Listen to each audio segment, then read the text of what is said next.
Bonjour, aujourd'hui on va parler de l'Azure Databricks. D'abord, je vais commencer par créer la ressource dans le cloud Azure. Par la suite, on va créer la partie compute qui est le cluster qui est dans le produit Azure Databricks. Commencez par créer des objets dans un notebook et on va transformer des objets en des data frames.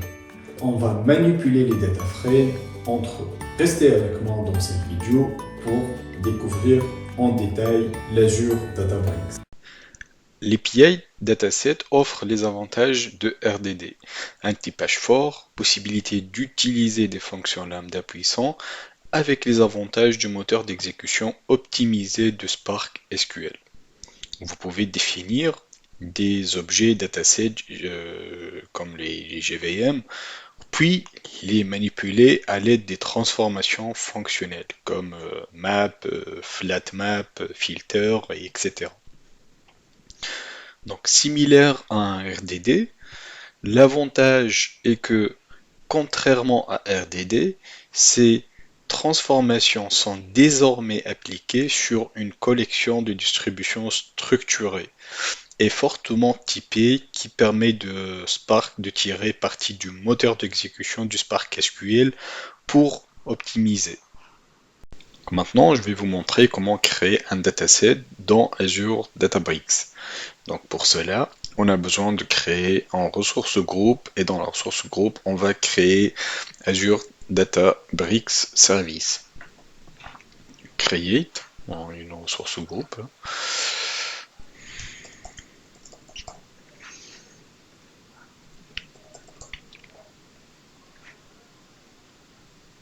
Ok, je vais aller vite pour la création. Donc je vais aller entrer dans la ressource groupe et par la suite je vais créer l'Azure Databricks dedans. Azure Databricks, non, plutôt pas celui-là.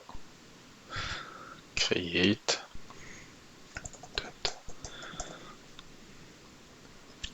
C'est bien celui-là. Donc create. Ok.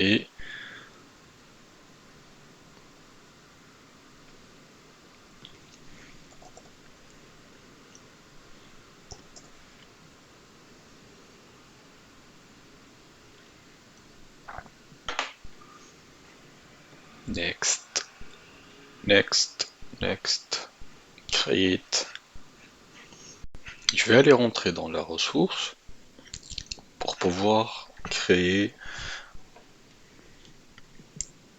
mon cluster.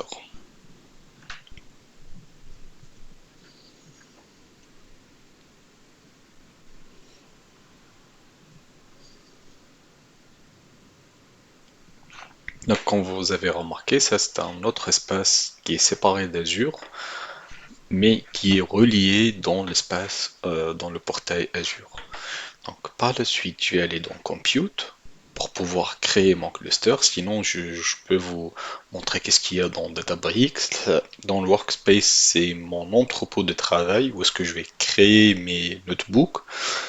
Repo, c'est comment je vais relier mes notebooks à une source de, de stockage de code comme Git, comme Azure Repo.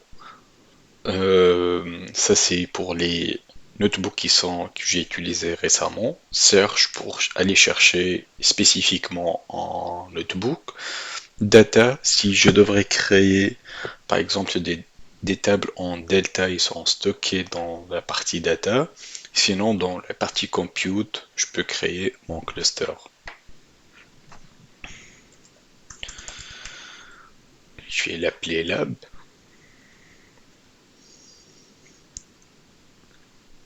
Et on va laisser tout par défaut. Donc ça c'est une fois que j'utilise pas mon cluster, il sera inactif après 120 minutes. Le nombre de workers min et max. Et pour la partie advanced, c'est pour les logs. Et une fois que j'ai créé mon cluster, il y aura la partie ODBC que je pourrais utiliser pour s'authentifier, pour se connecter à des sources qui sont hébergées dans le cluster Databricks. Donc, je vais créer mon cluster. La création du cluster, ça peut prendre à peu près 1 minute pour être créé. Donc, comme je vous ai expliqué tout à l'heure, dans la partie GDBC, je peux utiliser un connecteur. Je peux vous montrer ça. Avec un Power BI.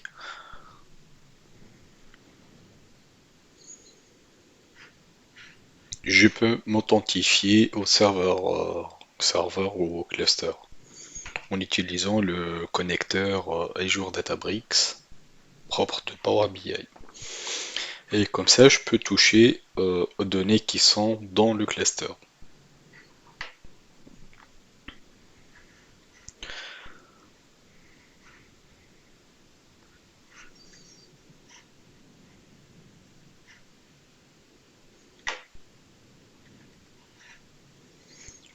Obtenir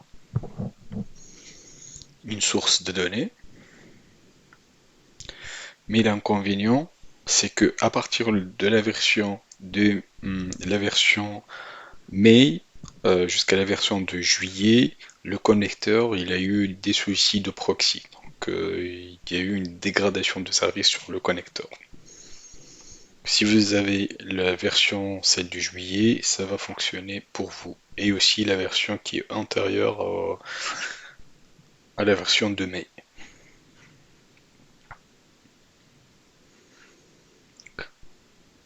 Azure Databricks.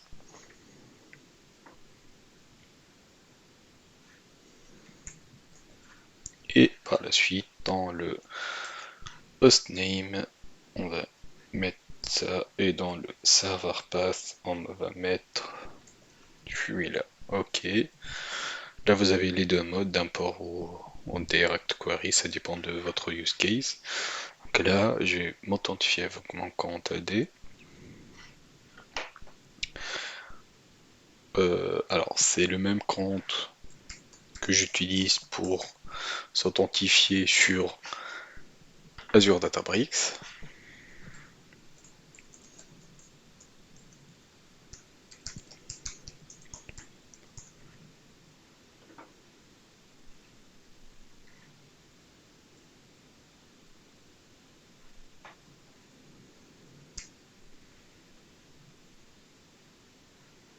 Ok, connexion. Vous voyez un échange là ici de tokens.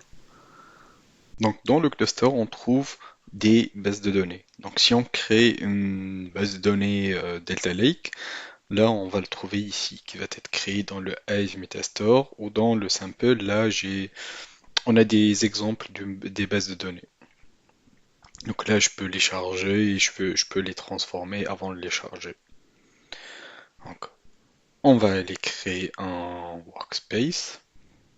Donc là, je vais créer un notebook. Je vais l'appeler dataset. Et par la suite, je vais rentrer dedans. Donc là, j'ai dans le panel, là, je peux créer un nouveau, je peux cloner, je peux renommer, je peux move to trash, ça pour supprimer le notebook et ainsi de suite. Pour l'edit, c'est pour éditer le contenu du notebook. Et là, pour exécuter tous les cells du notebook, et ainsi de suite. Donc d'abord, je vais commencer par importer les bibliothèques. Donc from PySpark.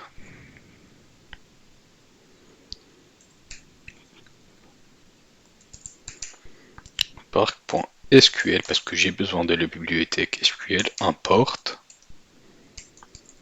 all. Donc si j'exécute,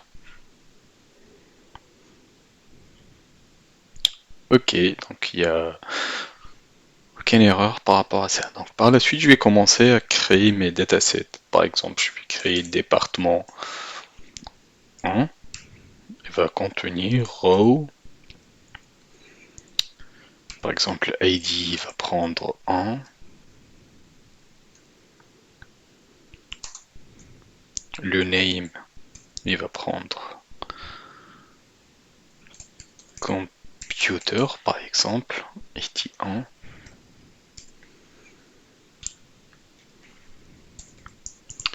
Je vais cloner la même ligne pour créer un jeu de données.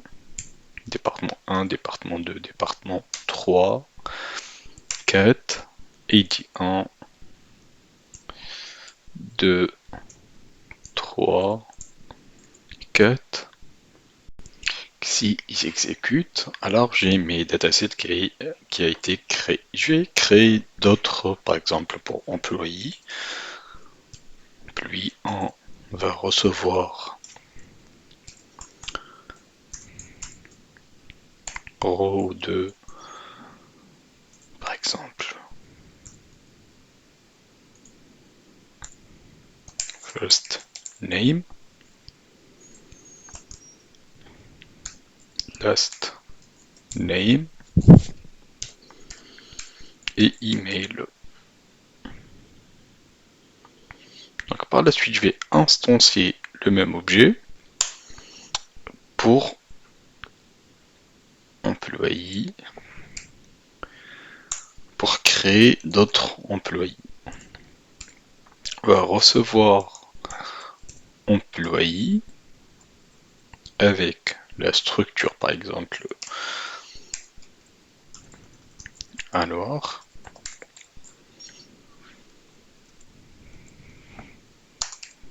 le last name, ID email.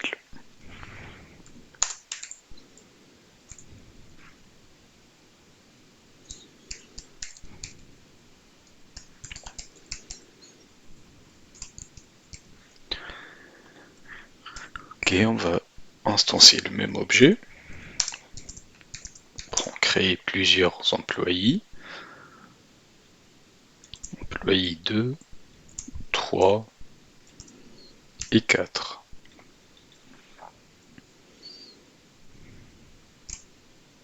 Alors, Mathieu par exemple.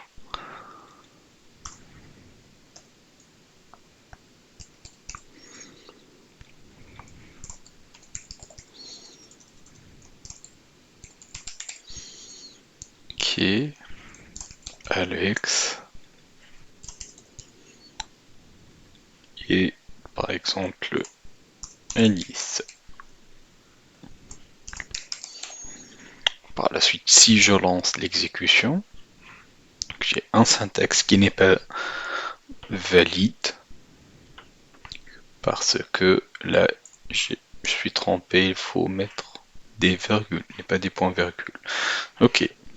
Alors maintenant ce que je vais faire, c'est que je vais créer des départements et pour chaque département je vais associer des employés. Donc pour cela, je vais créer département employé par exemple est égal à row department est égal dep dp1 employees est égal, c'est une liste, donc comment on déclare une liste?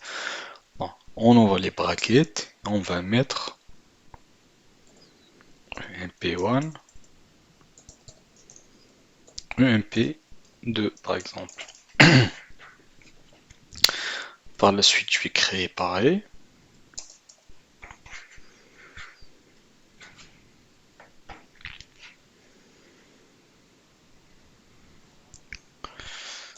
Ça pour département employé 1 et département employé 2. Hop. Et 3 et 4. On va exécuter. Maintenant, si j'essaie d'afficher ce qu'il y a dans les départements employés. Donc, display ou print. Dep employé 1.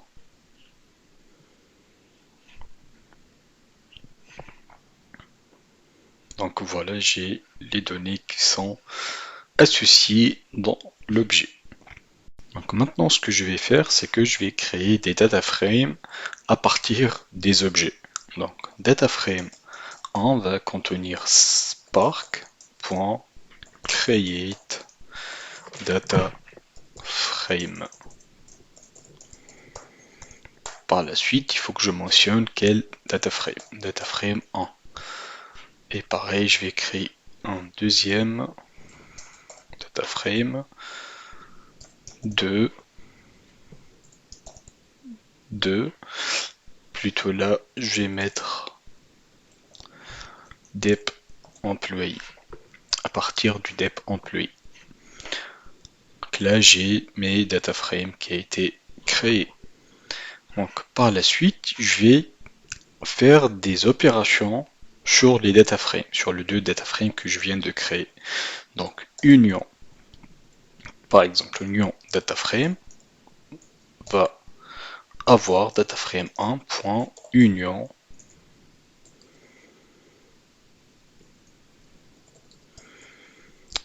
data frame 2 et j'exécute. Donc là, j'ai l'union de deux structures, data frame 1 et data frame 2. Alors ce qu'on a fait, c'est qu'on a créé des objets. Par la suite, on a créé des objets imbriqués dans d'autres objets. Et par la suite, on a créé des data frames.